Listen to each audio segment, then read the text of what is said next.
साहब ये कोई वायरस नहीं, सिस्टम लूप है। मुझे सिर्फ 2 मिनट के लिए उस कुर्सी पर बैठने दीजिए, मैं इसे ठीक कर दूंगा। इस कचरा बीनने वाले भिखारी की हिम्मत कैसे हुई अंदर आने की? गार्ड्स, इसे गर्दन पकड़कर बाहर फेंको। ये सड़क छाप लड़का हमें सॉफ्टवेयर सिखाएगा। सर, इसे ठीक करना आपकी करोड़ों की मशीनों के बस की बात नहीं है, क्योंकि ये कोई आम वायरस नहीं, सेफ गार्ड है। और इसकी चाबी किसी सॉफ्टवेयर में नहीं, मेरे पास इस फटी हुई डायरी में है। इस पागल बच्चे को रोको। अगर इसने एक भी बटन गलत दबाया तो तबाही आ जाएगी। इसे धक्का देकर बाहर निकालो। जब अचानक एयरपोर्ट का मेन सर्वर लूप में फंस गया, हजारों यात्रियों की जान खतरे में थी। बड़े बड़े विदेशी इंजीनियर्स ने हाथ खड़े कर दिए थे, लेकिन तभी इस कूड़ा बिनने वाले बच्चे ने कहा, साहब मैं इसे ठीक कर दूंगा। पहले तो सबने उसका मजाक उड़ाया, उसे धक्का देकर बाहर निकाला, लेकिन उस कूड़ा बीनने वाले बच्चे ने अगले 2 मिनट में जो किया, उसे देख दुनिया के बड़े से बड़े इंजीनियर्स के पैरों तले जमीन खिसक गई। आखिर क्या सच्चाई थी इस कूड़ा बिनने वाले बच्चे की, आइए जानते हैं। दोपहर के ठीक 12 बज रहे थे। दिल्ली का इंदिरा गांधी इंटरनेशनल एयरपोर्ट अपनी पूरी रफ्तार से दौड़िएच रहा था। हर मिनट रनवे पर विशालकाय विमान उतर रहे थे और उड़ान भर रहे थे। हजारों यात्री अपनी मंजिलों की ओर बढ़ रहे थे। किसी को अपने परिवार से मिलना था, तो कोई बिजनेस डील के लिए निकल रहा था।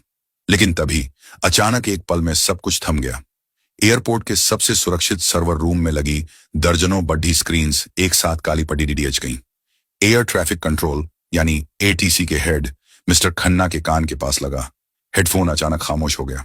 उन्होंने घबराकर चिल्लाया, हेलो, फ्लाइट AI 402, क्या आप मुझे सुन पा रहे हैं? रिप्लाई दें। लेकिन दूसरी तरफ से कोई जवाब नहीं आया, सिर्फ एक डरावना सन्नाटा था। यह कोई मामूली तकनीकी खराबी नहीं थी। एयरपोर्ट का मेन फ्रेम सर्वर पूरी तरह क्रैश हो चुका था। इसका सीधा सा मतलब था महाविनाश। आसमान में उस वक्त 50 से ज्यादा विमान उड़े डीडीएच रहे थे, जो अब रडार से गायब हो चुके थे। वे हवा में अंधे हो चुके थे। पायलटों को अब यह नहीं पता था कि उनके आगे कौन सा विमान है, उनकी ऊंचाई कितनी है और नीचे का रनवे खाली है या नहीं। मिस्टर खन्ना का चेहरा पसीने से भीग गया। अगर अगले 20 मिनट में सर्वर चालू नहीं हुआ, तो आसमान में उड़ाते ये लोहे के परिंदे आपस में टकराकर आग का गोला बन जाएंगे। हजारों मासूम जिंदगियां मौत के दरवाजे पर खद्दी थीं, और करोड़ों का नुकसान तो सिर्फ एक शुरुआत थी। तुरंत देश के सबसे बद्धे सॉफ्टवेयर एक्सपर्ट्स को इमरजेंसी कॉल किया गया। कुछ ही मिनटों में शहर के टॉप इंजीनियर्स वहां पहुंच गए। अमेरिका और जर्मनी के सॉफ्टवेयर आर्किटेक्ट्स के साथ वीडियो कॉल शुरू हुई। करोड़ों रुपए के बैकअप सिस्टम और सुपर कंप्यूटर्स को काम पर लगा दिया गया। लेकिन जैसे जैसे समय बीत रहा था, उम्मीद खत्म होती जा रही थी। एक विदेशी इंजीनियर ने मॉनिटर पर अपना सिर पकड़ और बोला, यह नामुमकिन है। यह कोई आम वायरस नहीं है। यह एक ऐसा लूप है जो सिस्टम को अंदर ही अंदर खत्म कर रहा है। इसे ठीक करने में कम से कम 24 घंटे लगेंगे। मिस्टर खन्ना दे, हमारे पास 24 घंटे नहीं, सिर्फ 15 मिनट बचे हैं। अगर सर्वर चालू नहीं हुआ तो कल का सूरज हजारों लोग नहीं देख पाएंगे। कुछ भी करो, पर इसे चालू करो। लेकिन दुनिया की सबसे महंगी तकनीक और सबसे काबिल दिमाग पूरी तरह हार मान चुके थे। पूरे एयरपोर्ट पर अफरा तफरी मची थी। यात्री चिल्ला रहे थे और अधिकारी अपनी जान बचाने के रास्ते ढूंढ रहे थे। वहीं हवाई अड्डे के दूसरी तरफ वीआईपी गेट के बाहर, जहां चमचमाती गाड़ियां खद्दी थीं, वहां कचरे के ढेर के पास 10 साल का आर्यन अपनी फटी बोरी में खाली बोतलें भर रहा था। धूल से सना चेहरा और नंगे पैर आर्यन को देखकर कोई नहीं कह सकता था कि इस बच्चे की रगों में एक आर्किटेक्ट का खून दौड़ रहा है।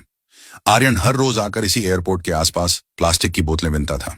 आज भी वो सुबह से कूड़ा बीन रहा था। दोपहर का 1 बजे चुका था, इसीलिए आर्यन ने अपनी बोरी कंधे पर उठाई और शहर के किनारे बनी एक टूटी फूटी झुग्गी की तरफ चल दिया। वहां उसकी मां सुमित्रा उसका इंतजार कर रही थी। सुमित्रा कभी इस शहर के सबसे आलीशान बंगले की मालकिन थी, लेकिन आज वो दूसरों के कपड़े धोकर गुजारा कर रही थी। आर्यन के पिता, जो कभी इस विशाल एयरपोर्ट के असली मालिक और एक जीनियस सॉफ्टवेयर आर्किटेक्ट थे, उन्हें उनके ही सगे भाई ने धोखे से रास्ते से हटा दिया था। एक्सीडेंट के नाम पर उनका कत्ल कर दिया गया और रातों रात सुमित्रा और नन्हे आर्यन को डीडीएच पर फेंक दिया गया। सुमित्रा ने आर्यन को अतीत के जख्मों से बचाने के लिए कभी नहीं बताया कि उसके पिता कौन थे, लेकिन आर्यन के पास उसके पिता की एक आखिरी निशानी थी, एक काली पुरानी डायरी। हर रात लालटेन की धीमी रोशनी में आर्यन अपनी मां के पास बैठकर उस डायरी को पढ़ता था। सुमित्रा को लगता था कि आर्यन बस तस्वीरें देख रहा है, लेकिन आर्यन के लिए वो डायरी एक खजाना थी। उसके पिता ने उसमें कोडिंग के ऐसे रहस्य लिखे थे जो दुनिया की किसी किताब में नहीं थे। उस डायरी के एक पन्ने पर बड़े बड़े अक्षरों में लिखा था, the ghost in the machine, machine का प्रेत, और उसके नीचे ठीक वही एरर कोड्स और डायग्राम बने थे जो आज एयरपोर्ट की स्क्रीन पर चमक रहे थे। खाना खाने के बाद आर्यन फिर से कचरा बीनने एयरपोर्ट पहुंचा तो नजारा बदला हुआ था। हर तरफ चीख पुकार मची थी। एम्बुलेंस के सायरन और पुलिस की गाड़ियों की गूंज ने पूरे इलाके को घेर रखा था। कमांडो चारों तरफ तैनात थे। आर्यन ने भीड़ के बीच से रास्ता बनाया। वहां मौजूद लोग कांप रहे थे। उसे पता चला कि देश का सबसे बड़ा एयरपोर्ट पूरी तरह अंधा हो गया है। सर्वर ठप होने से विमानों का संपर्क टूट चुका था। ऊपर आसमान में उड्डे रहे हजारों लोग मौत के मुसाफिर बन चुके थे, क्योंकि बिना सर्वर के 2 विमानों को टकराने से रोकना नामुमकिन था। तभी आर्यन की नजर एयरपोर्ट के प्रवेश द्वार पर लगी उस 50 फुट की विशाल डिजिटल स्क्रीन पर पड़ी डीडीएजी। वो स्क्रीन जो हमेशा फ्लाइट का समय बताती थी, आज खून की तरह लाल हो चुकी थी। उस पर सफेद रंग के कुछ कोड्स बिजली की तरह कौंध रहे थे। Critical error 0x005, logic gate shutdown. Aryan के कदम वहीं जम गए। उसका दिल तेजी से धड़कने लगा। वो गंदा धूल भरा चेहरा अचानक गंभीर हो गया। उसकी आंखों के सामने किसी फिल्म की तरह उसके पिता की उस पुरानी डायरी का पन्ना नंबर 42 घूमने लगा।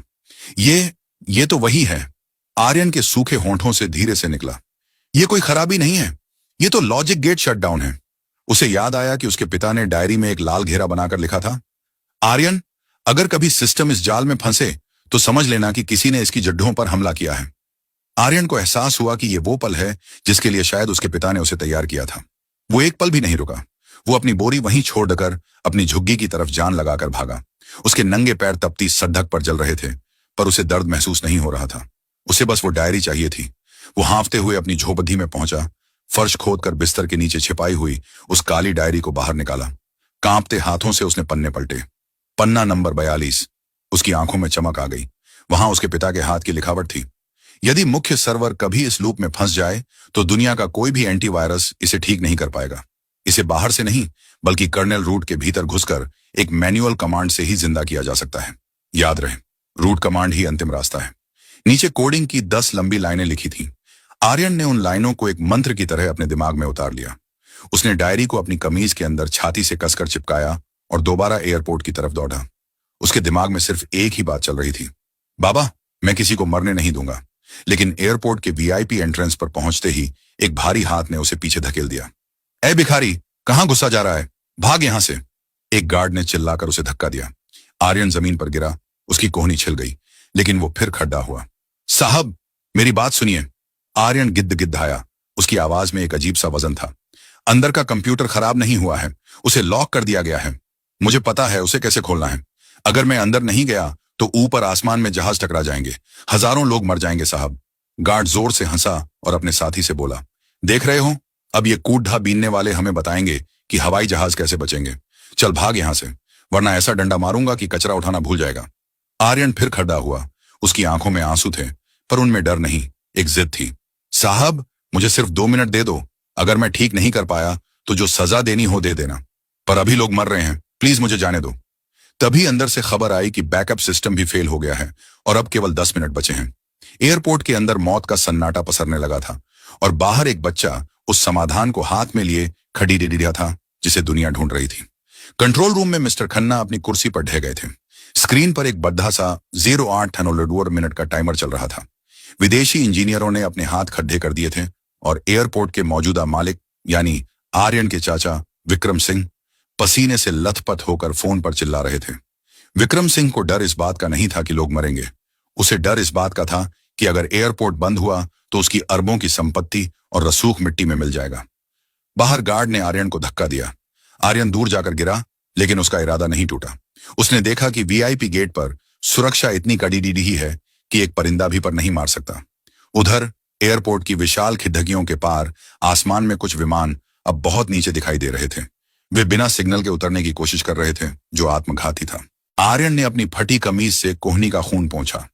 उसने गौर किया कि एयरपोर्ट के किनारे एक सर्विस डक्ट कचरा फेंकने का रास्ता है, जहां से सफाई कर्मचारी बड़े बड़े कंटेनर्स अंदर ले जाते हैं। उसने डायरी को अपनी कमर में कसकर बांधा और रेंगते हुए उस अंधेरे रास्ते की तरफ बढ़ा। अंदर का नजारा और भी डरावना था। एटीसी हॉल में सन्नाटा था, लेकिन वो सन्नाटा खौफ से भरा था। मिस्टर खन्ना बार बार अपने हेडसेट पर चिल्ला रहे थे, फ्लाइट 702, अपनी ऊंचाई बढ़ाओ, हमें कुछ दिखाई नहीं दे रहा। तभी सर्वर रूम का पिछला छोटा सा दरवाजा खुला और कीचड़ तथा पसीने से लथपथ आर्यन अंदर दाखिल हुआ।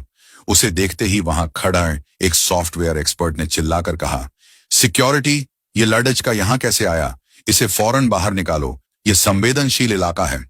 2 सुरक्षाकर्मी आर्यन की तरफ लपके, लेकिन आर्यन बिजली की फुर्ती से भागकर मुख्य कंसोल के नीचे घुस गया। उसने वहां से चिल्लाकर कहा, मिस्टर खन्ना, आपकी स्क्रीन पर जो 0x0045 कोड है उसे कोई भी विदेशी इंजीनियर नहीं खोल पाएगा। वो मेरे पिता अविनाश सिंह का डेड मैन स्विच है। अगर आपने मुझे 1 मिनट नहीं दिया तो यह सिस्टम हमेशा के लिए लॉक हो जाएगा। अविनाश सिंह का नाम सुनकर मिस्टर खन्ना के हाथ कांपने लगे। रुको! मिस्टर खन्ना ने गार्ड्स को इशारा किया। छोड़ दो इसे। मिस्टर खन्ना आर्यन के पास आए और उसके गंदे चेहरे को गौर से देखा। उन्हें उस बच्चे की आंखों में वो पुरानी चमक दिखी जो सालों पहले इस एयरपोर्ट के असली मालिक की आंखों में हुआ करती थी। खन्ना ने पूछा, तुम्हें कैसे पता कि यह सेफ कोड है? आर्यन ने अपनी छाती से चिपकी वो पुरानी फटी डायरी दिखाई। क्योंकि ये मेरे पिता की डायरी है। उन्होंने लिखा था कि अगर कभी कोई गलत इंसान इस सिस्टम पर कब्जा करने की कोशिश करेगा तो सर्वर खुद को इस तरह लॉक कर लेगा कि उसे कोई सुपर कंप्यूटर भी नहीं खोल पाएगा। विक्रम सिंह घबरा गया। उसने चिल्लाकर कहा, यह सब झूठ है, ये बच्चा पागल है, इसे बाहर फेंको। पर मिस्टर खन्ना ने उसकी एक न सुनी। उन्होंने आर्यन का हाथ पकड़ा और उसे सीधे उस सर्वर रूम के अंदर ले गए जहां जाने की इजाजत देश के राष्ट्रपति तक को भी बिना चेकिंग के नहीं थी। पूरे सर्वर रूम में सन्नाटा छा गया। एक तरफ करोड़ों की मशीनें, दुनिया के टॉप इंजीनियर्स, और दूसरी तरफ एक कुड्ढा बीनने वाला बच्चा जिसके हाथ में एक फटी हुई पुरानी डायरी थी। आर्यन कंप्यूटर के सामने बैठा। उसकी छोटी छोटी उंगलियां कीबोर्ड के पास गईं। उसने आंखें बंद की और अपनी मां के साथ पढ़ी हुई उस डायरी का एक एक शब्द याद करने लगा। समय बचा था सिर्फ 4 मिनट। इंजीनियर्स हंस रहे थे। ये बच्चा क्या करेगा? इसने कभी माउस तक नहीं पकड़ा होगा। लेकिन जैसे ही आर्यन की उंगलियों ने कीबोर्ड को छुआ, कमरे का तापमान जैसे बदल गया। आर्यन ने कमांड प्रॉम्प्ट खोला और वो कोड टाइप करना शुरू किया जो किसी भी प्रोग्रामिंग बुक में नहीं था। स्क्रीन की रफ्तार इतनी तेज हो गई कि लोगों को सिर्फ सफेद लकीरें नजर आने लगीं। विक्रम सिंह पीछे खड्डा कांप रहा था। उसे एहसास होने लगा था कि यह कोई साधारण बच्चा नहीं, बल्कि उसके भाई का वो अंश है जिसे उसने मरा हुआ समझ लिया था। स्क्रीन पर लाल रंग का टाइमर अब 3:45 दिखा रहा था। सर्वर रूम के भीतर का तनाव इतना गहरा था कि लोगों को अपनी धड़कनें साफ सुनाई दे रही थीं। आर्यन के नन्हे हाथ कीबोर्ड पर किसी जादूगर की तरह चल रहे थे। उसके दिमाग में उस वक्त कोई डर नहीं था, सिर्फ पिता की डायरी के वो शब्द गूंज रहे थे।